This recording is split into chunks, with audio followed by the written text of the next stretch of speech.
Hey, everybody. Hey, folk. Yeah. Diana Mina here. We have a special guest who'll be coming on in just a moment. We're so excited.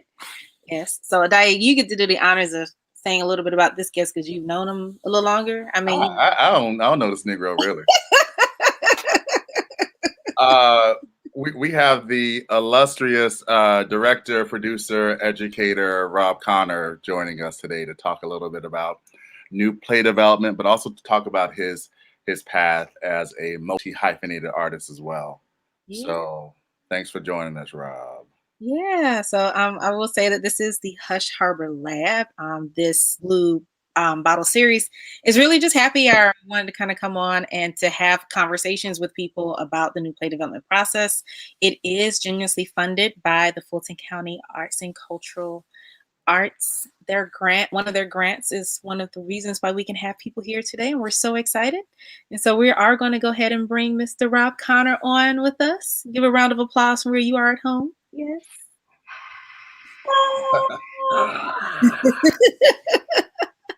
Where are my sound effects? Where are my sound effects? We ain't that fancy now. We ain't that fancy. Hey, y'all. How y'all doing? How you doing, sir? Hey. I'm good. So it's happy hour. Rob can't sip on nothing because he has school. Well, no, I got a little something. You got to do. I got my tea. I don't need water. I came so unprepared today. Oh my god! Yeah, see, I got the whole bottle of water over to the side. I'm writing a paper. I can't help it. I'm just. This is the church happy hour. This ain't no real one. That's right. This is saved and washed in the blood. Washed in the blood. Happy hour. This is tea. That's right. And no calorie happy hour. That's what. No calorie. Yeah, I have my wine again next in a couple of weeks, but I was like, oh man, I'm gonna get it today. So let's go ahead and jump in. Mr. Connor, can you tell us a little bit more? I mean, I call you Mr. Connor because I've just not known you as long as Adaya has. It's the thing he calls me is not Mr. Connor. Yeah, we'll talk about that later. But can you first start off by just kind of introducing everyone to you and telling us a little bit about yourself? I was born by the river. No. I am a byproduct of the city of Pittsburgh. I was born and raised in Pittsburgh, Pennsylvania, in what we call Sliberty, what they call East Liberty. And I'm a 60s kid, so I'm a boomer. I'm the last of the boomers. And I came up, it was a steel town then, but I came up, loving the arts as a kid, as a big old kid and loving the arts. And so I kind of found myself, even in middle school doing musicals and theater and then told my mom and my dad, I think I like this, and I wound up auditioning for the Performing Arts School there in Pittsburgh. They call it Kappa, and same school Billy Porter went to. He's younger than me though. So anyway, I started doing the arts in Pittsburgh, and I went off to school. I got a bachelor's degree from Morehouse in actually communications, because Morehouse didn't have a theater program, and so that's as close to arts and entertainment as I could get. But I did a lot of plays, and then went on and got my MFA from University of Georgia in theater, dramatic media. But I've always had a love affair with music and arts and acting, and that's my phone. So now I'm old, and I started directing and started producing plays and directing plays. So that's kind of the short story of it. Okay, and you come with your own sound effects. Thank you. He has his own sound effects. Clearly. So it's interesting, Rob, because most people know you as a director and a producer, but y'all like Rob can sing. like sang, and is a really great actor as well. Do you miss showing those sides of yourself? Because it's been a minute since I've seen you on stage. Yes, I do.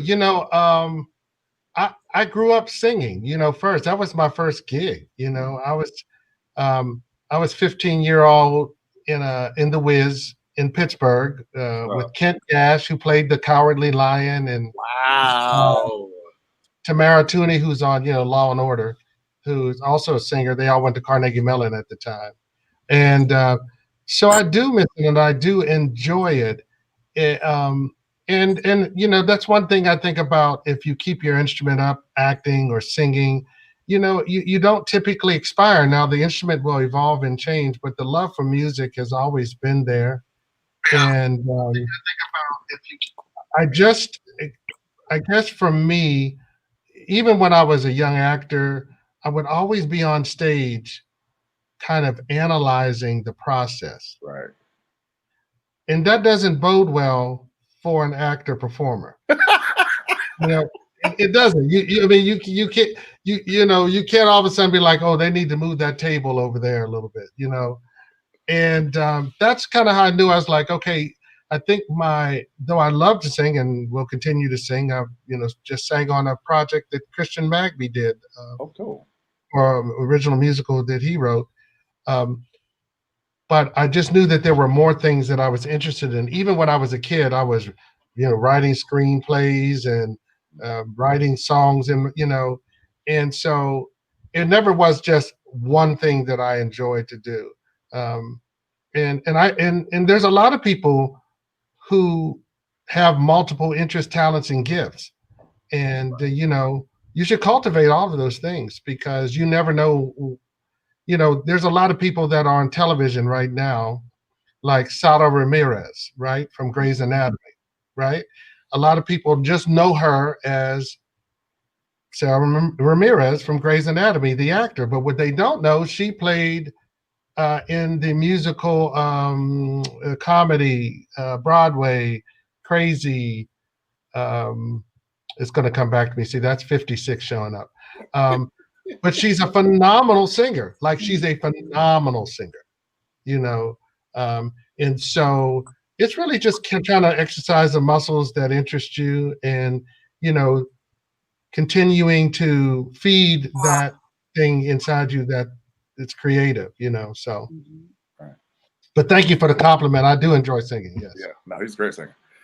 And I know you talked about Morehouse, and I know some of your early theatrical experience was with Black theaters. Could you talk a little bit about, and you have your own company, Dominion Entertainment, and you've taught tons of Black students, extremely talented Black students, many of which who are on Broadway.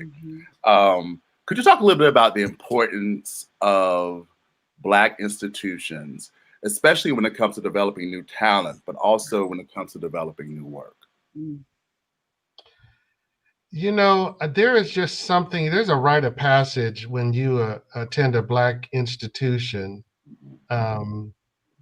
that you are kind of taken through in regards to vetting the quality of work that you do. There is a spoken and unspoken expectation that your work ethic, your approach to the craft has to be exponentially higher than the next person. Of course, some of this is generational and some of this is cultural. Culturally, most people of color, specifically Black people in the arts or in any career that you want to be successful, you're taught you have to be twice, 3, 4 times as good as the next person. You just got 5, 12 times better. Right. And my mentors took me through the paces. It was not necessarily always the most pleasant, or as we coined today, the safest space. It was no safe space. It wasn't. No safe space.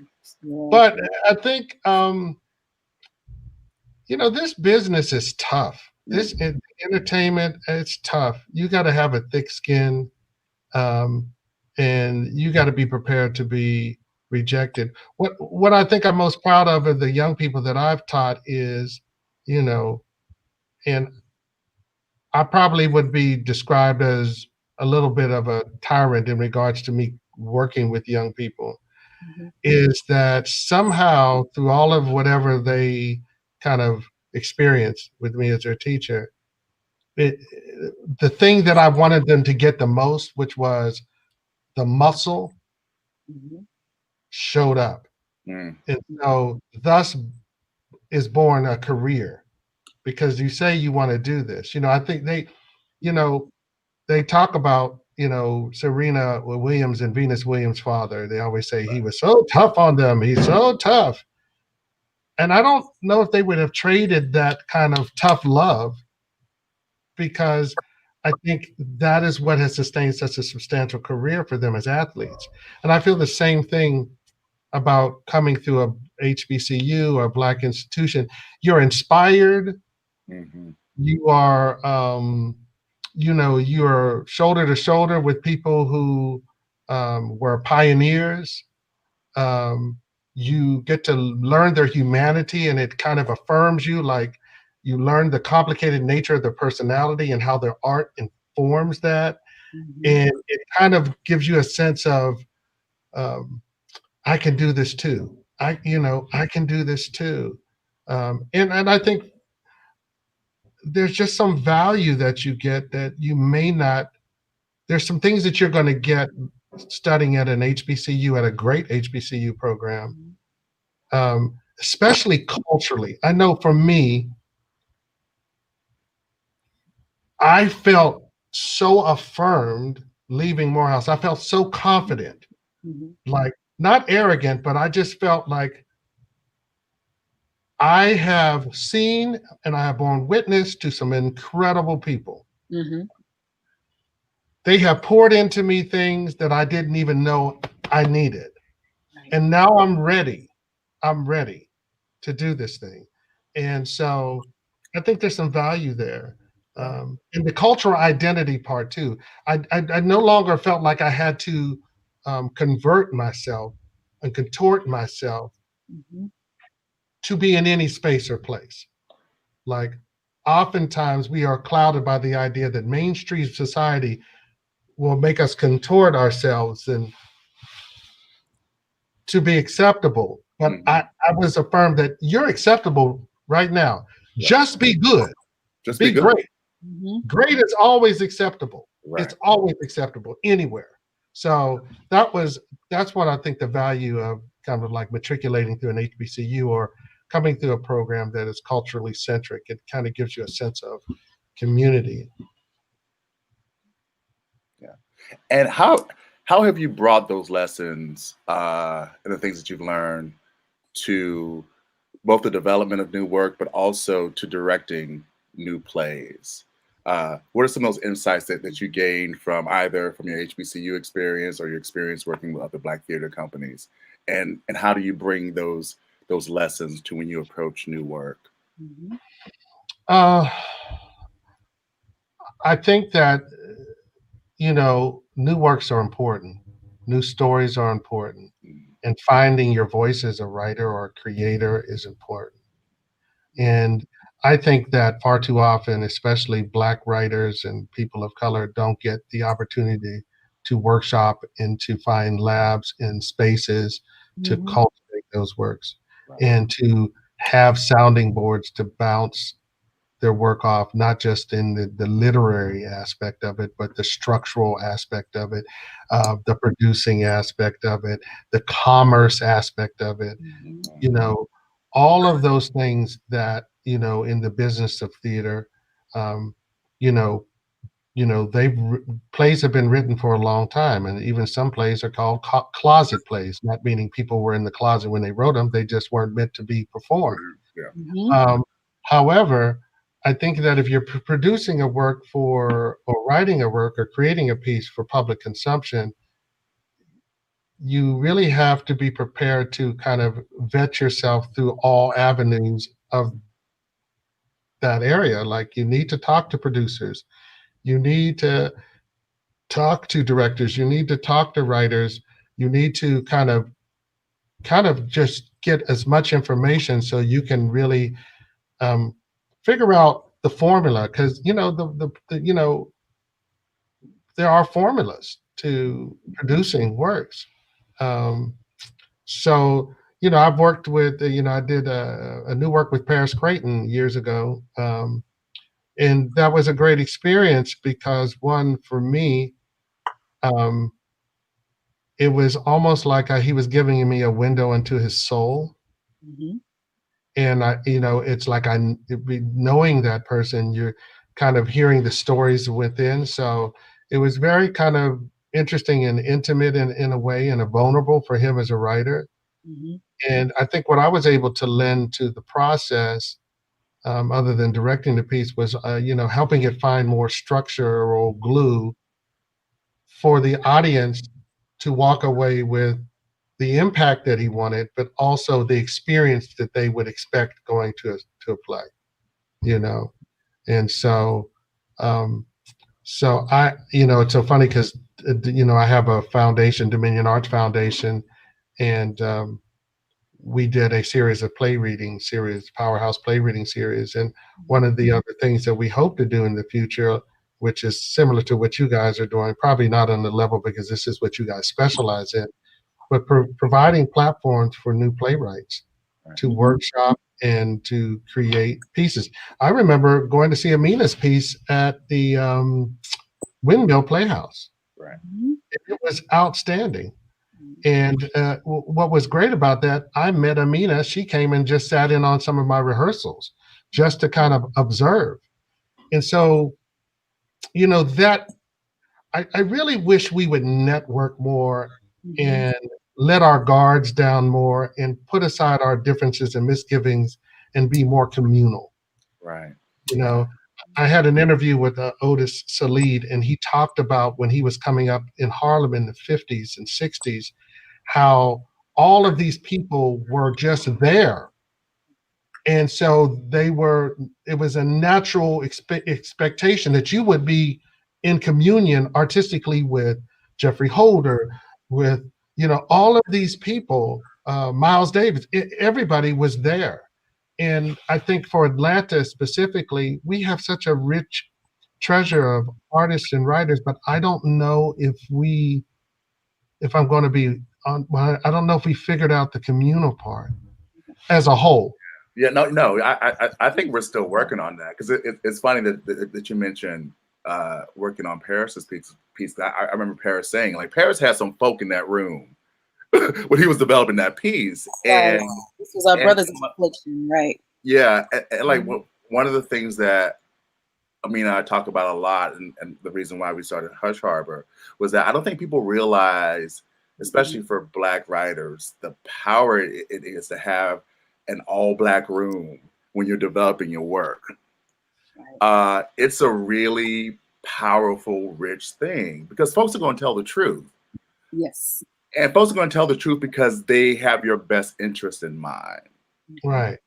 And I think, when you talk about the necessity of that kind of communal space, it is so crucial. And it's especially crucial in a city like Atlanta with so many Black artists. It's like, we need to have those safe spaces where we can just come, no mask on, Mhm. no code switching necessary, and like really be Yeah. our truest, most colored selves and help to cultivate these stories. And Right. if people understand your intentions, um, are, you know, criticisms are not bad.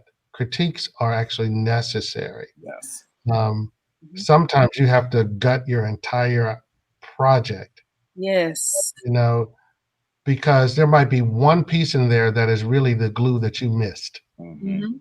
Put it in there, but you didn't honor it. And it spoke to everybody else in the room, but you know, I remember I was writing a screenplay, and one of my major professors was saying, I was like, well, I'm going through this thing and I'm trying to, he said, don't edit yourself.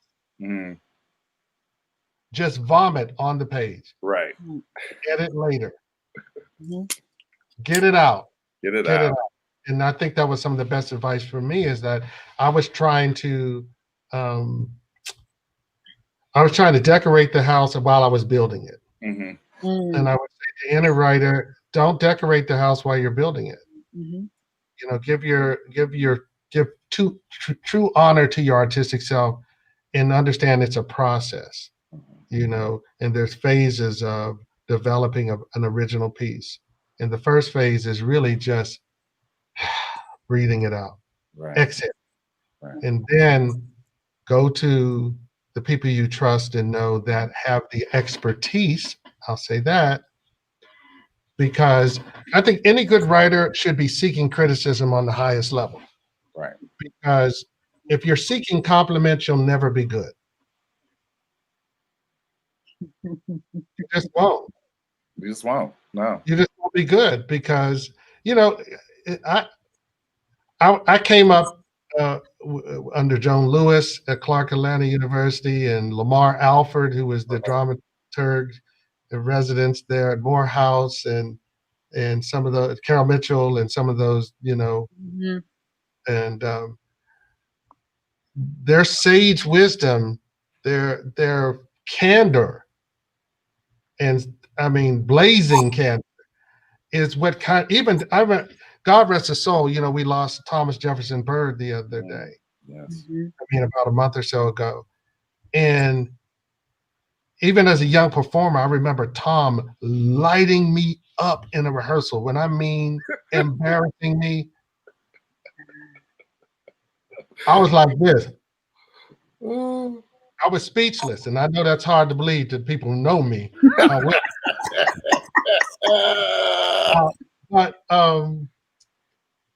But it's like that. If you're seeking somebody to say good job, Mm-hmm.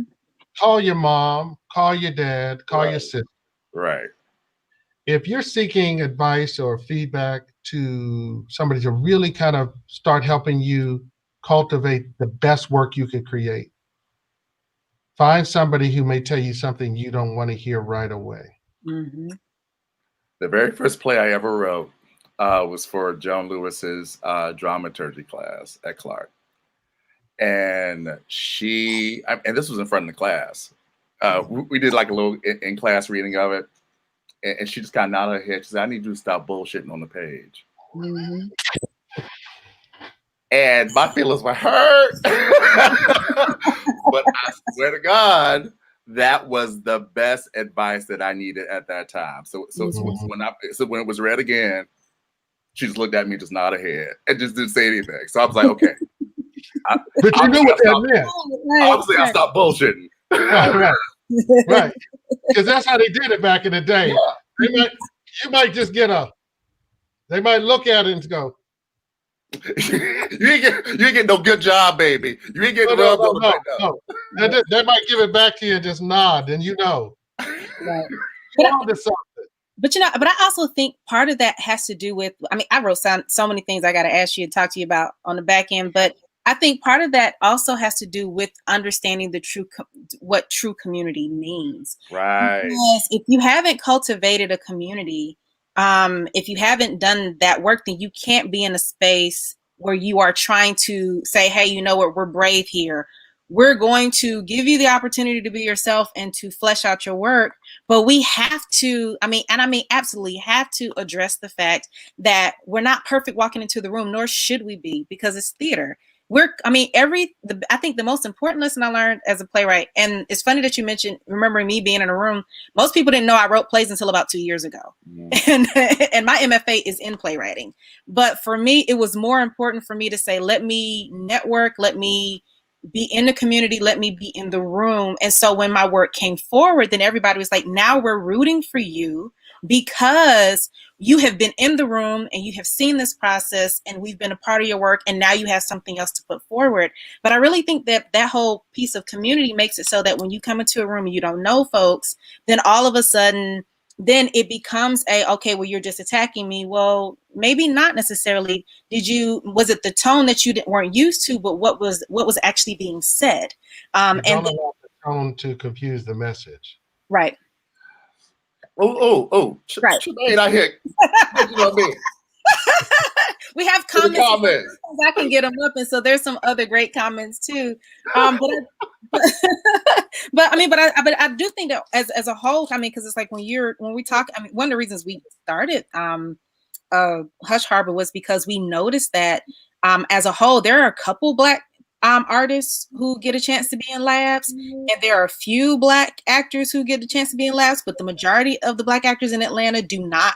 A lot of Black playwrights in Atlanta do not have the opportunity. And I think that that's something, I mean, because it's just a missed opportunity to also build connection when you are like, I'm just going to be the stage manager for the show and not the playwright. So what do I need to learn in order to be a playwright when I have the opportunity to do this lab work? But I would love you, because you did kind of start talking about it.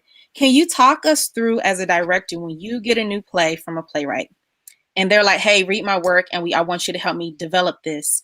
And you did start kind of mentioning, what to do and how to do it. But can you walk us through your process when you approach a player or a player approaches you and you say yes, and then you all start working and developing it and then getting it in front of a cast and continuing to develop process? Can you walk us through your process a little bit? Well, you got to read the script, right? Mm-hmm.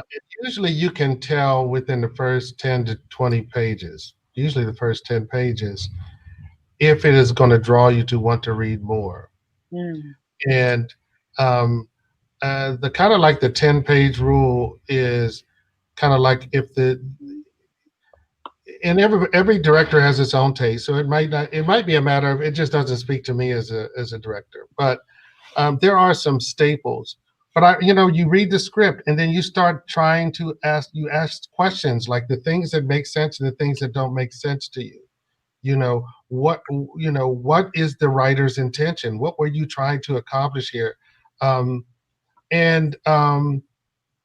if I ever meet with a writer, I'll just start asking questions like, okay, well, what do you mean here? If I don't understand, and even if I think I understand, I'll say, well, I have the impression that this is what you're saying. Is this what you're saying here? My advice always to writers is, if your message is louder than the story, then you're preaching. Oh, that's great. You know what I mean? Mm-hmm. Like, I want you to immerse me into the story that I don't even realize I'm being preached to. Right? I don't even want to know what your underlying mission is. And if you're trying to force a takeaway from me, stop it. Because the beauty of theater sometimes in writing is that by the time you get to the parking lot, 10 people have 10 different impressions. Right. Clear impressions, not confusion, like I didn't get it, but no, I felt like this and da da da da da. Because the writing has kind of been so covert, or the message has been so immersed in the writing that it doesn't come across as typical or predictable. I think it's important if I'm working with a writer that the characters have to be fleshed out. Like, you have to really go in depth with the character development. Right. That's another thing. If the message is more important than the characters, they're just paintings on the wall that, they're not Van Goghs. All of those characters need real in-depth time and attention and three-dimensional work, so that the lives of those characters push the story forward, and not the strong hand of a writer trying to make you feel a certain way. Because one thing about when you land on a really good idea, all of a sudden the characters start speaking, and you can't do anything but honor their story. But they have to have a story for you to honor. Right. You know what I'm saying?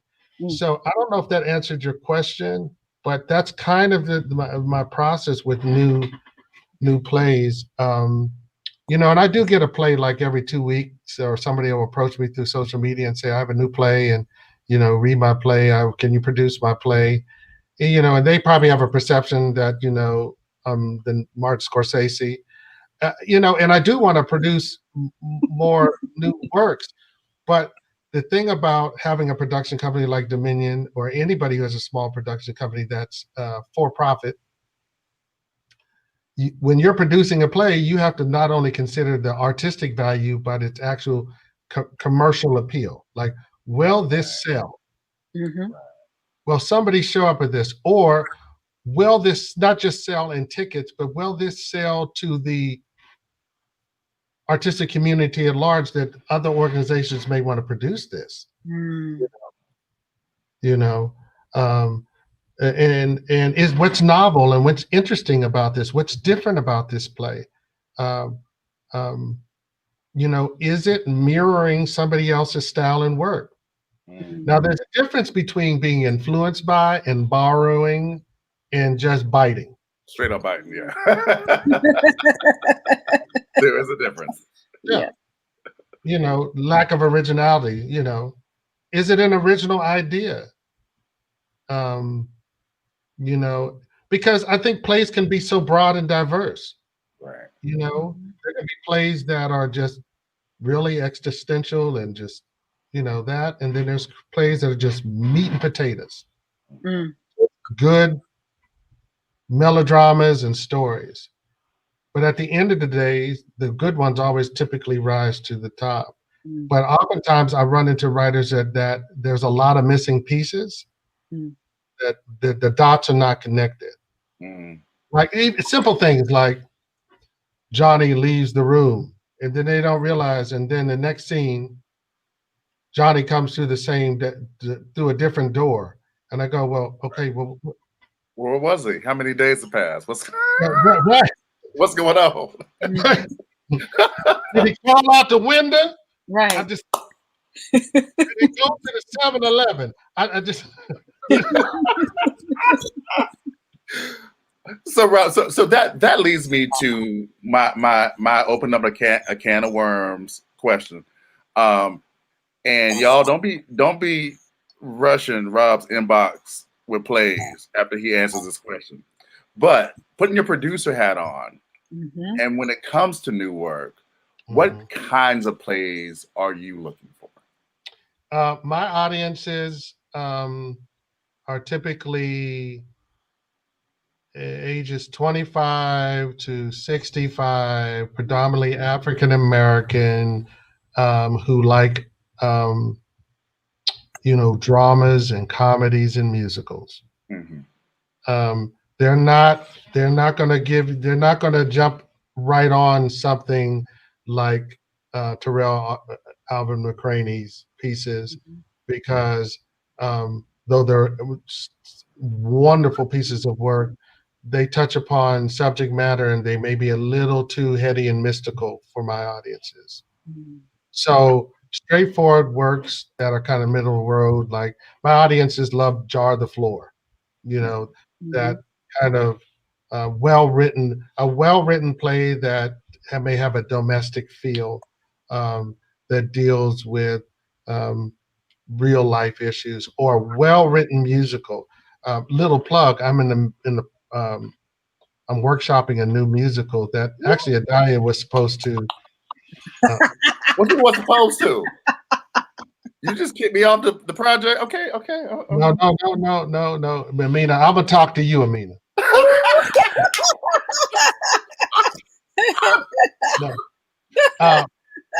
No. A well-written musical that's clever and original and that has heart. Any of those, or let's not, television. I'm looking for television scripts or film ideas. I have a screenplay myself. I'm going to veer off just a little bit, but I'm going to bring it back. I promise. Yeah. So, David Talbot just did Jingle Jangle on Netflix. Did you watch it yet? I haven't seen it yet. I gotta wait a week, but it's on my list. I can't wait. I've seen some clips. He's a writer, right?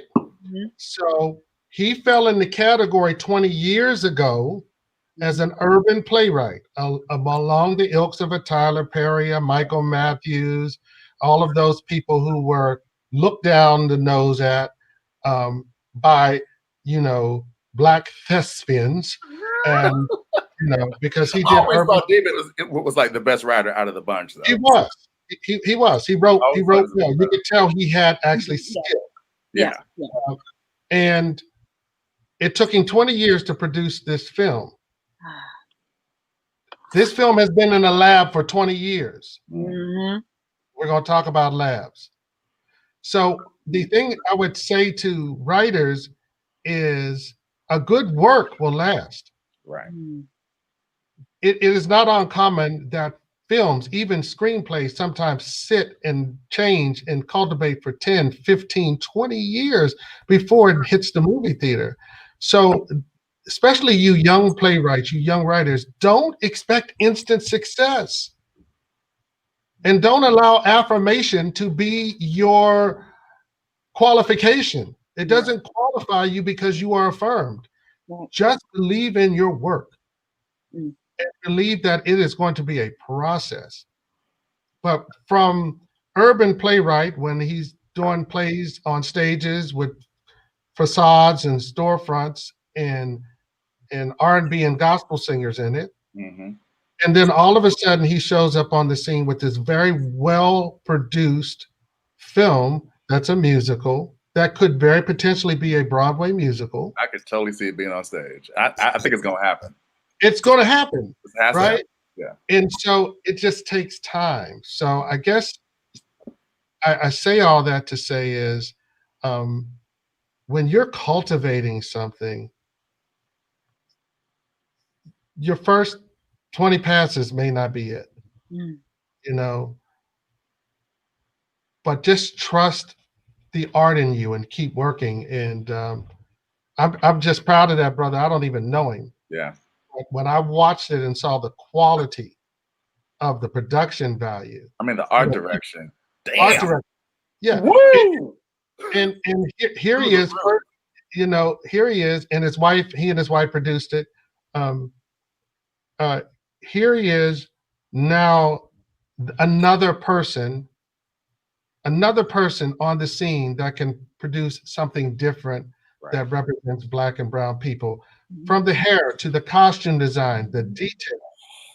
And that's what I look at when I see a play. When I read a play, I look for the attention to detail. When I go to a play, I'm looking at every detail, because when you craft it that well, then it becomes an experience, and people stop looking and listening to what doesn't sound right or what doesn't look right, and they start really just making themselves available for the story you want to tell. Right. And I want to reiterate a couple of really important things that you just said. One especially is like honoring the process of developing the work, and know that it takes time. It does not happen overnight. It can be years before a piece gets to where it needs to be. And that's hard. That's hard to hear as a playwright, but it's just the reality of it. So that's one thing that I definitely want to highlight. But also you talked about the fact that, in terms of the plays that you're looking for, I think it's important for playwrights to know when they submit stuff. It's like, what theater are you submitting to? What has been the trajectory of work that they've produced? Does your play fit within that trajectory? If it don't, Right. But, and I'm not going to go too far into this, but I just think that if anybody, I was always told, if you think that people are waiting for you to show up and endow them with your great wonders, you are confused. You are confused. You're confused. And so I even, sometimes talk to some younger writers, and even not so younger writers, that I had a woman. I don't know how this woman got my number. She got my phone number. Oh, shit. And this is how the call went. Hello, I speak to Robert John Connor. And so I was like, okay, is this one of my old teachers? Who is this? Is this Miss Lewis, who used to be the bus monitor? I didn't know who she was. So I identified myself because I felt slightly safe. Well, why I did that? This woman had got my number from somebody who should never have given out my number, and she had a play that she wanted me to read. Mm. So I gave her my business address. She mailed the play, did the non-disclosure agreement deal, and I opened up the play, and immediately I knew because she had illustrations on the first title page. I was like, is this a book? Is this a play? What is this? And so I kind of read through the first 10, 20 pages, knew it wasn't something. So I called her back as a courtesy and told her my thoughts. When I tell you that lady let me have it, she told me, I have no idea what you're talking about. I have had people tell me that this play is wonderful. And this, I said, ma'am, and it may be wonderful. I'm just telling you, it's just not a piece that my company would produce. And I thought you wanted feedback, but clearly you know, and no, she's like, she was bona fide angry with me. Yeah. And I was like, wow, don't be presumptuous that somebody's waiting for you to endow them with your work. You have to be humble. You have to be grateful. And you have to realize that the gift of your art is when it presents itself to the world, the universe has unfolded the way it's supposed to go.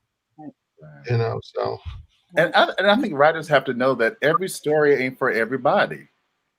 Nah, and I think too, I think that's why it's actually important for us to have, because we're having two directors back to back, and Tom Jones is going to be next, and he's a musical director, and he will tell you, like I was in the show, I'm not gonna say the name of it, but I was part of a show, and in the background they were like, yeah, I'm a musical director, and you don't want me to put song and dance into a show, and you know that I'm a musical director. And so I think that sometimes we get so caught up in this idea, or that like, oh, they're a Black director, so they have to be one kind of way, and they do one kind of play. But right. I mean, we have as many diversity of plays and directors as we do plays themselves. Or like, for example, like me and Nadia had the whole conversation once, because I did a play lab, and it was a play that had puppets in it, and it's still one of my favorite plays on earth. And we were like, yeah, where on earth are we gonna have it produced at in Atlanta? Good question. It may not be like, I mean, because it was just out of Center for Puppetry Arts Range, but there were no other places that were doing this kind of work. And so I do think that it's important to highlight the differences of everything in this. And all right, so I got to answer the question. We run out of time real quick. I'm sorry. I like to talk, but no, especially with you're fine. This is so like, this is so juicy. But one of the questions I had was, so you talked about your approach for playwrights. How do you approach, like, for example, because we talked about David Talbot's Jingle Jangle, and from what I've seen so far, it is unlike anything we've seen. It's got like, what is a steampunk in it and all this different stuff. And of course you have to get the actors to buy into this vision as a director. So what is your approach when having actors who have never done work before, or it might be their first time really working with new work, or their first time doing labs, or their first time even doing just being a part, doing this particular kind of genre? How do you kind of guide them through whatever the new play process is to make sure that the playwright gets the best, like that everybody's vision comes to fruition and the playwright gets their best work? Usually I tell actors that your opinion doesn't matter. Mm-hmm.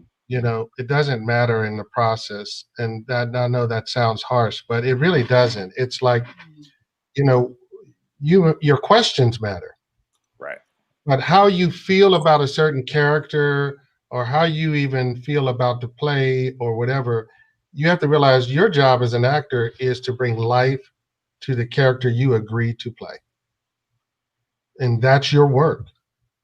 That's your work. That's why people get paid millions of dollars to do that. Mm-hmm. So, and that's the beauty of being an actor. You get the blessing of being focusing on one thing. Mm-hmm. So, and also don't compare new works to established works or published works. They are new for a reason. If people always talk about all of these established playwrights, but if you go back to the archives of any great playwright who's recognized today, there's some. Can I cuss on this thing? Yeah, yeah. A Because dying I'm trying. I'm trying to act right in the new year. I'm trying to be good. I did good. There's a motion out there that has their name on it. It has their name on it, right? Because they were developing their style and understand that you're one of the rhythms, you're one of the instruments of creating. It's like Stevie Wonder going into the studio with, you know, a band of musicians, right? And they're having a jam session. That's what's working as an actor in a lab of a new play is. Right. You're just in there to kind of jam and kind of put some life to some things so the playwright can hear, you know, okay, does this sound right? I need to make this adjustment. That didn't, you know, you are there to provide service to help the playwright galvanize and put more legs to something that may be finite in the future, but you can't have an in-game opinion of something that is in process, right? You wouldn't want anybody to come in your rehearsal while you're trying to figure out how to say a certain line and say, oh, he can't act. Right. Yeah. Right. Oh, that's a great point. You know, because we all suck in rehearsal. We're supposed to. That's what rehearsal is supposed to be about. That's the safe thing about being a writer in a lab is that you get permission to suck, and it's okay because that's the minimum expectation as you're working through it. You know, so that's kind of what I tell actors. You know, don't become theater critics. You know. And some of the best actors that I've known work with, you can give them any script, and it's almost like their 6-year-old self shows up. Right. There's no ego. It's just like, oh, well, this is what the script says. I have to honor this. And then if they don't understand something, they'll say politely, now, I'm trying to make sure I'm giving you what you want because that's the service that you're providing for a playwright. Playwright needs that exchange. You know what I'm saying? And it's so important, especially for new play development, for the actors, you know, to approach what's on the page. Because a lot of times they're going to read something and the shit don't work, but the playwright didn't know that. But when the actor removes the ego and just says the words, they're like, oh, that don't work. Right. And that's because the actor did their job in that process. And likewise, conversely, they may honor a line with the truest intention and it work in a way that the playwright didn't imagine. Exactly. And they'll go, that's comedy. Exactly. Right? I mean, somebody was doing a play and they said through one whole section that was supposed to be so dramatic, people laughed through the whole section and they did not expect that reaction. And they were almost offended, like, why are they laughing at my work? I said, no. They're not laughing at your work. Your work is making them release in a way that is unpredictable. People don't always laugh when it's funny. People laugh when they're uncomfortable. When they're uncomfortable. Yeah. Right. Yeah. Right. And can you, because you kind of mentioned a way of wording one of the questions, but what kind of questions should actors be asking in the rehearsal room? Like, what kind of things are actually helpful to, even if it's not necessarily a plot point, what kind of questions are helpful to a playwright from an actor necessarily as they are approaching? Well, I would say if there's not a lot of biographical information, you know, I think the playwright should spend some time just kind of giving a little synopsis insight, especially if it's a quick reading and there's not a lot of depth of information about who the character is. That they give them a little sense of giving some roots, some relationship information, even a secret that character may have, just to kind of give the actor something to grab on. So just asking the playwright, are there any things that I need to know about this character that may help me better guide how I approach this in the direction. Years ago, Jumanji was producing a production of, it was written by Jeff Stetson. It was about Adam Clayton Powell. Oh, The title will come back. George Faison was the director, and Jeff Stetson was the writer, and they were workshopping the piece to produce. And Jeff Stetson wrote the meeting, and and of course we know George from The Wiz, Broadway, The Wiz, choreographer, director. Well, George is very heavy-handed in his vision, and Jeff was out of town or had left for some time for something, and they got to some sticking points in the script that they couldn't flush out, and Jeff wasn't around. This is when we had phones. We didn't have cell phones, so you actually had rotary phone. You had to wait for it to come back. No. No. So Jeff shows back up rehearsal, and they made changes. George made changes to the script. No, like change lines. Cut. No line. Oh wow. And he was sitting there watching. I was like bearing witness of this. You could see his face, like he was looking like, now, of course, Jeff is an established playwright. Right. He's like, what is happening? What is this? Right? And George and he kind of tried to go past it. And Jeff wasn't ready. He just wasn't ready for someone to rewrite his play. And I get that as writers, it's your piece. And so there was a very vibrant conversation at Jumanji. All actors went on break. So Rob said, I don't have the details because I was. And listen, I wasn't even in the show. My wife was in the show. Oh, okay. And I was just hanging out because, I wanted to be around. So, Stephanie got the name. Keep the faith. Keep the faith. There it is. Stephanie will keep you together. You hear me? Stephanie got the receipts on all the black shows. The receipts. Yeah. So, yeah. Well, all right. So I finished asking all the technical questions. I promise. I just was like, I wanted to get those questions out.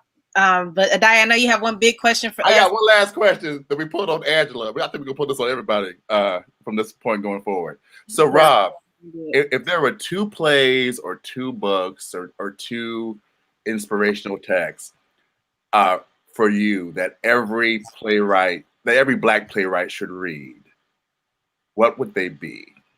They could be 2 plays, 2 books, whatever. Ooh. Well, we said last week. Okay, let me preface this with saying,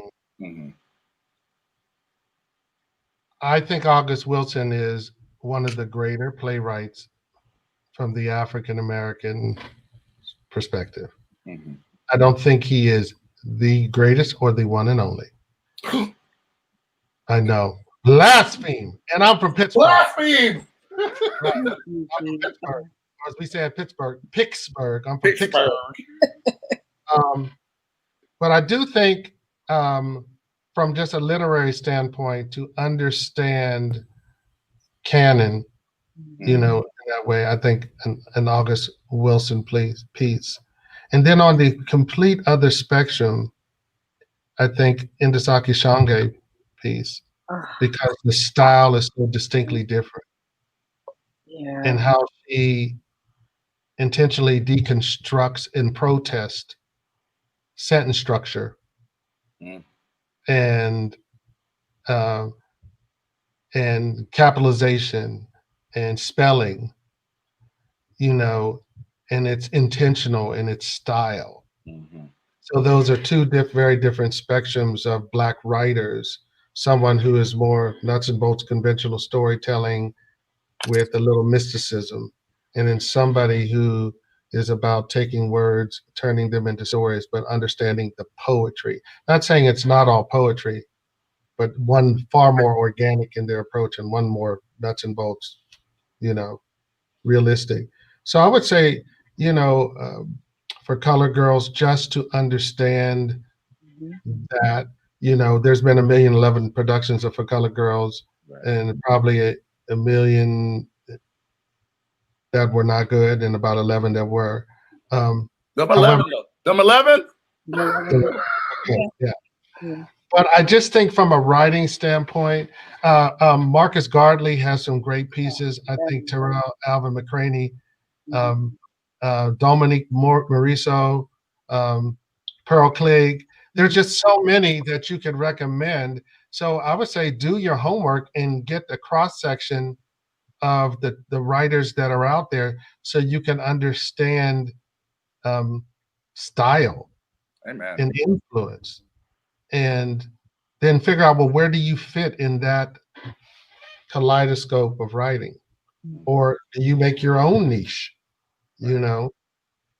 And then you'll be able to understand, you know, rhythm of language. And you know, a lot of times, one last thing I want to say about playwrights is that it's called playwriting. So there has to be a level or consideration of theatricality about how you create it. Right. Because a producer and a director is going to say, okay, how does this show up in a space for people to ingest? And oftentimes, new writers can be so myopic, they don't understand that consideration, that you're a playwright for theater.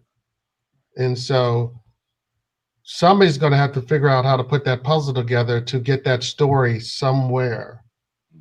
You know, don't be an island unto yourself. Understand that you must be a collaborator. That's the nature of what we do, collaboration. So Mr. Connor says, honor collaboration. He also says, read the canon, read the classics, start with some August, start with some Zaki. Lonnie Elder, Lonnie, oh Lord, Baraka, right? You know, I mean, the canon is so deep. It's so deep. It's so deep. It's so wide. Right. And not that you're probably going to have the bandwidth to read all of them, but just introduce yourself to them in a way that you understand the historical context of it and also the influence it has had on current works and current writers. Right. Just educate yourself on that. You know, don't be especially a Black writer or a writer of color and not have any idea of, you know, where'd you come from. You know, it's just like, you know, in cartoons when you're like, sometimes you're teaching theater history and you're talking to young people and they go, oh, that's like on Igberg and Albarn, the goddess of this, that, and the third. And you're like, so they're using a 2,500 year, 4,000 year story in a current cartoon. So that's why you need to know history. Right. Exactly. As a writer, you need to know your history. You need to know those people that came before you. And Tom Jones is a great person to enlighten people because he is like the holy grail of everything old and Black in theater. I'm gonna tell him you said that. I had to. I love Tom. That's my boy. I love him. We're gonna start off saying Tom, Rob Carter called you old. All right, Amina, you got two. Okay. Oh, God, I got one today so far. I'll give you a second. I'll give you three next week. But one of the first books I started reading when I really started getting into playwriting was The Roots of African American Drama by Hamlin and Hatch. Oh my God, yes. Dr. Hatch passed away a couple of months ago. That was a huge loss. Yeah, it was. And I mean, and there are plays that you're just like, oh, we're not producing these anymore. But but it's so important to kind of see like where our work was. And so you get one good one for me today, but I'm gonna come back next week with 3. I promise. Okay. That it's I didn't think about it, but I had to look on my shelf. So this brother here, what's that? Oh, William Wells Brown. Yeah, one of his plays is, I think, Inside of the Roots of African American Drama. I'm sure it is. His play, The Escape, is one of the first plays written by an African American playwright that we have access to. But this is a great biography about this brother who was an abolitionist. He was a playwright. He was a novelist, and he was probably more famous than Frederick Douglass was. But a really important cat in the history of Black letters, but especially in Black theater. So William Wells Brown. Absolutely. So yeah. Ooh, well, this has been our time. This has been so fun. Thank you, Mr. Connor, for coming and hanging out with us. A little shameless plug. Anybody? Oh yes. Yes, please give us your shameless plug. Oh yes. I can't tell the whole story, but be on the lookout. Dominion is going to be announcing something. We've been working really hard, and we will have a really nice announcement, I think, in the next week about what's next for Dominion. Being a small production company that's been around since 2012, and we've stayed in the black the whole time. Amen. Amen. Not saying we haven't lost money. We've lost money, but we do appreciate our audiences and our supporters and people who show up and see our plays. One thing that Otis Salit said that I'll take, he said, we just need, as a community, whether we like a person's work or not, we need to show up at their plays. Whether we even like the person, we need to show up in mass, because it's an injection into us collectively that is good medicine for all of us. So I hope when we make the announcement that you tell all your friends and show up, and we're real excited about it. But I do appreciate you guys so much, and I'm honored that you guys would want to talk to me in a civil way. I'm directing that at Adaye. That guy. All right, awesome. So we're gonna say goodbye for now. So thank you, Mr. Connor.